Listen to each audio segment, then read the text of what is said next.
What's up, everybody? Welcome to Podcast Now. I'm Alex, and in this video, I want to talk about the story going around that Sony is under a lot of pressure to basically counter the Microsoft move, right? They need to make a move of their own. They need to buy a big publisher or maybe get together all of their different factions, their movie department, their TVs, their games, put it all into one thing. So I want to talk about this. This is something we have discussed before, right? Like, does Sony need to make a move? And I want to just make sure something is very, very known before I get too far. This is not like a fanboy thing. I'm not saying Sony has to counter. I'm not saying, the company will die or I can't like kiss the feet of PlayStation or my PS5 every night, putting it to bed. I can't do that unless Sony buys a publisher. This is simply looking at it from an outsider of what could potentially happen, what makes sense. So just want to make that extremely, extremely clear. And I guess for the record, I do 1,000% think that Sony's going to make a move. Now, what the move is, I don't know. I've long speculated Square Enix. I thought that was just so kind of obvious. There's been a lot that's happened since then, though.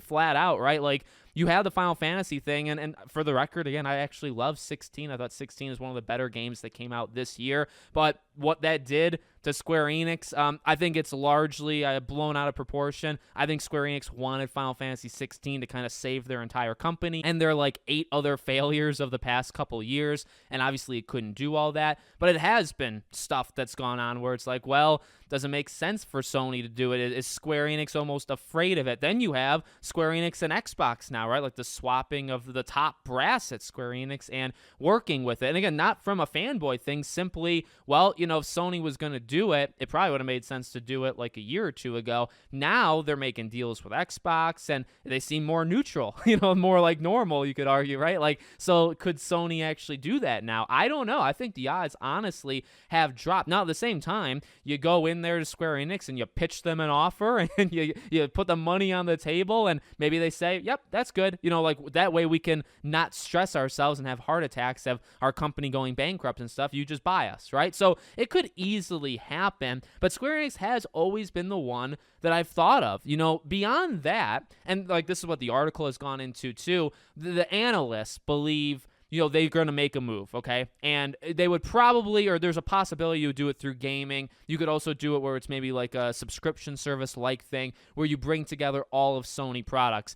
That makes sense from like the industry point of view. I can tell you as the consumer, I want nothing to do with that. I'm a gamer. I get it. Everybody's kind of into different things, but I don't really know if that would work. I really don't know if combining everything, and Sony's already kind of tried that, I feel like, right? Where they've put everything together, they've tried to put things together. I just don't know. I don't think that would compete with Game Pass. I understand Sony has a big library going into music and games and shows and movies, right? Like, it's bigger than just games for PlayStation and even technology that they've done, but I just don't know how that would necessarily appeal to like the average PlayStation game. I feel like they wouldn't care. That's my opinion. I just feel like they wouldn't really care. That's what these analysts think, though, is maybe they would go down that path.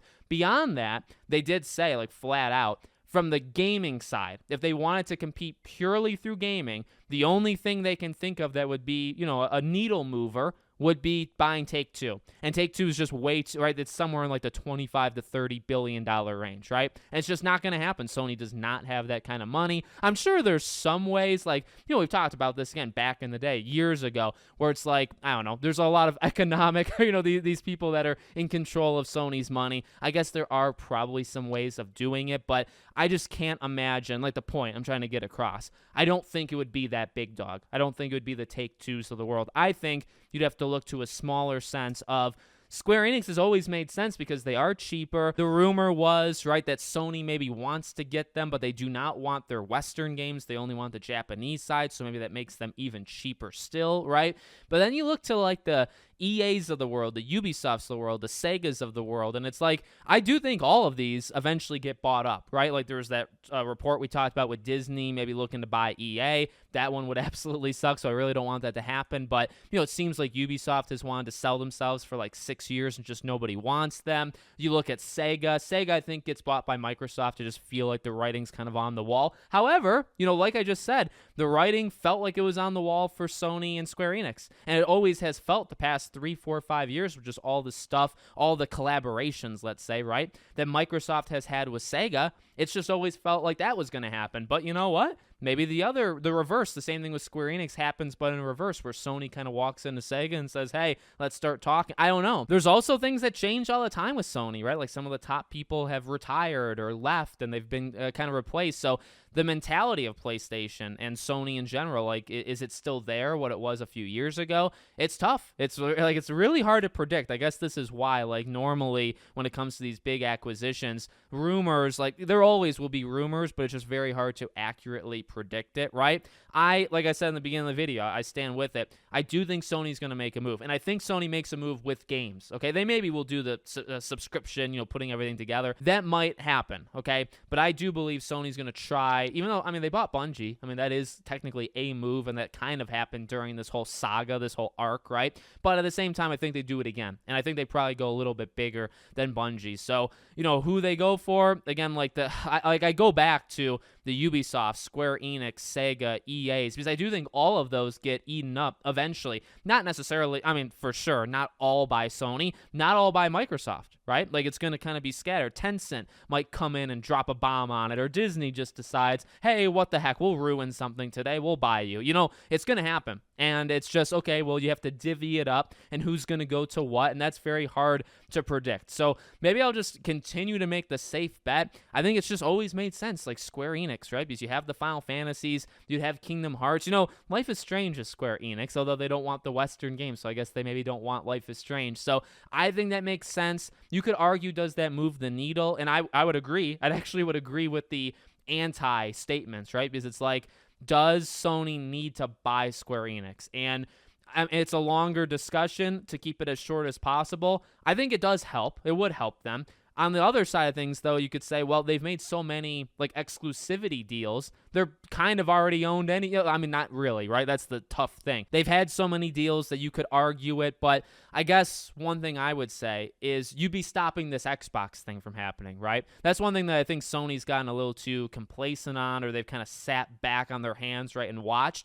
You've made all these deals with Square Enix. You probably could have bought them, and you haven't done it. Now you have and again, this is not a fanboy thing, I'm just saying.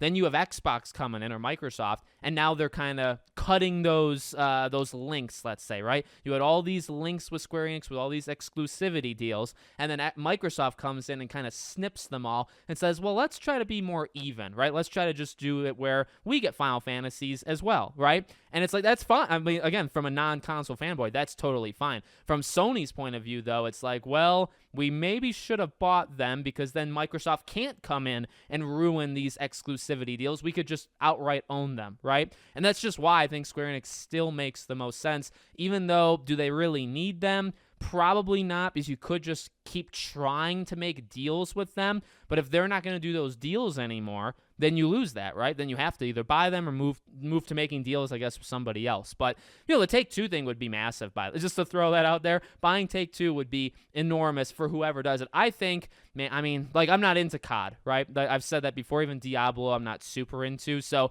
I would maybe say buying Take-Two would be bigger than Activision Blizzard, even if it's a lot cheaper. I understand probably how that sounds. And look, I love Crash and Spyro and Prototype and Guitar Hero. But, you think of Take-Two with what you could maybe do with like a Bully or a BioShock, or obviously GTA and Red Dead. Like, that would just be very, very big. It'd be maybe less properties, but it would be so enormous. So it might not be Sony. In fact, I think it won't be Sony that eventually buys Take-Two. It'll be really interesting to see who does, though, one day. So let me know what you guys think in the comments. If Sony needs to make a move, who they should buy, if they're going to. You let me know. Make sure, as always, you're subscribed to the channel, bell icon turned on. I hope to see you all on the next one.